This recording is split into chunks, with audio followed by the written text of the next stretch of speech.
Legtöbben már hallottatok arról, hogy ez év május 31-én Szombathelyen a Haladás stadionban lesz ez az a nap nagyszabású rendezvénye. A korábbi években a Puskás Aréna, valamint Debrecen és Miskolc stadionjaiban, valamint a Veszprémi Arénában volt hasonló rendezvény. Ezúttal itt nálunk gyűlhetünk össze, hogy idézve a szervezőket, egy erővel kiáltsunk fel Istenünkhöz, könyörgésben és háladással, hogy ünnepeljük Jézus nevét. A szervezők készítik elő az alkalmat, ellátogathatók közeli városba is, készítenek promóciós anyagot, egyeztetnek a helyszín kapcsán, a technika okán, az zenészekkel és sok más emberrel. Közben azonban mi itt helyben is fontos alkotó elemei lehetünk annak, hogy ez a rendezvény ne csak egy legyen a sok közül, hanem olyan esemény lehessen, amely során elérjük az evangéliummal Szombathely városát és vonzáskörzetét. Meggyőződésem, hogy minden komoly munkai szervezés mellett az egyik legfontosabb tettünk az az ima. Hálát adni az eseményért, imában hordozni azokat, akik eljönnek, akik részt vesznek, akár már ismerik a megváltónkat, akár még csak érdeklődők. Emellett pedig, amiről maga a rendezvény is szól, felemeljük az Úr nevét, és megdicsőítjük őt. Fontosnak látom, hogy mi itt helyben a különféle felekezetekből ne csak várjuk ezt a napot, hanem aktívan, imádtan hordozzuk is mindazt. Holnaptól, azaz január 11-től már csak 20 hét van hátra. De úgy is mondhatnám, hogy még van 20 hetünk arra, hogy a térdeinken állva harcoljunk a városunkért és környékéért. Az 50. Zsoltár 15. versében ezt olvassuk. Hívj segítségül engem a nyomorúság idején. Én megszabadítlak, és te dicsőítesz engem.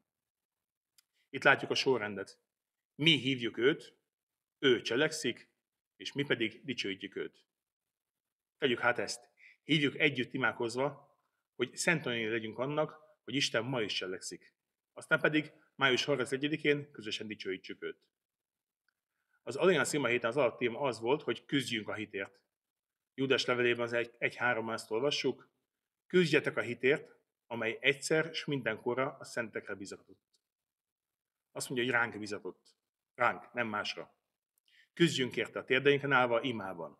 Megyünk ott az Úr előtt, harcoljunk ezért a városért. Arra hívlak benneteket, hogy a következő 20 hétben folyamatosan legyünk ott az Úr előtt.